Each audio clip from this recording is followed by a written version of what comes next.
কে গেল? ও ঘটক মশাই দাঁড়াও দাঁড়াও। ও ঘটক মশাই দাঁড়াও দাঁড়াও, আমার ছেলের জন্য একটা মেয়ে দরকার। ঠিক আছে, হয়ে যাবে। তাই ওই পাড়াটা মেয়ে আছে, ছেলে মেয়ে দেখলে তোমারই পছন্দ হয়ে যাবে। তোমার ছেলে তো তো বউ মরে গেছে, আমি নিয়ে চলে যাবো। না না, আমার ছেলেকে দাও। ও ঘটক মশাই, আমার ছেলের জন্য একটা মেয়ে দেখো। ঠিক আছে, কালকেই যাবো, তাহলে হবে? আমি এবার তাহলে আমি বাড়ি। ও খোকা, ঘর থেকে বেরো, তোমার জন্য একটা মেয়ে দেখেছি। বাপ, মেয়েটাকে দেখছি বাপ। বাপ, মেয়েটাকে শুনতে বাপ, তুমি দেখো, তুমি হাতটা খারাপ হয়ে যাবে বাপ। সত্যি বাপ।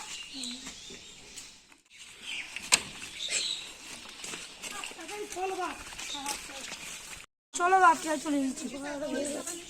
ঘটক মশাই বাড়ি থেকে বেরো, চলে এসেছি। একাই ছিলাম, চলো। ঘটক মশাই চলো, চলো চলো ঘটক মশাই চলো।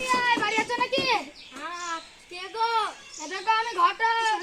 চলো, এ দেখো বাড়ি ঘর দেখেছো, অনেক সুন্দর।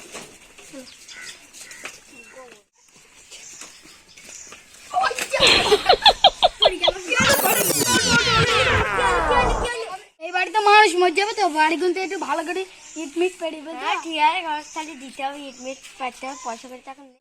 চলো চলো, এটা দেখো বাড়িটা। এই বাড়ি চলো। খুব সুন্দর বাড়ি। বিয়ায় বসো। ওগো মা, টুকটুকি চাটা নিয়ে আসো।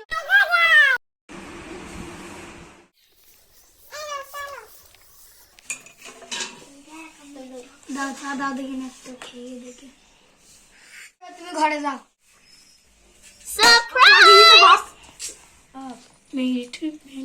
আছে তো ভালো সুন্দর। ও বিয়ে মশাই, বিয়ে ডেটটা ফাইনাল করো। ঘটক, তাহলে বিয়ের ডেটটা ফাইনাল করো। হ্যাঁ, তাহলে কাল কি ভালো একটা দিন আছে, শুভ দিন, শুক্রবার। ওই দিনে তাহলে বিয়ের ডেটটা ফাইনাল করলে ছেলের আব্বাকে তাহলে বলো। খালি ও সামনে শুক্রবারটা বিয়ের ডেটটা ফাইনাল। হ্যাঁ তুমি ঠিক আছে, তাহলে কালকে শুক্রবার, কালকে বিয়ের ডেটটা ফাইনাল করো।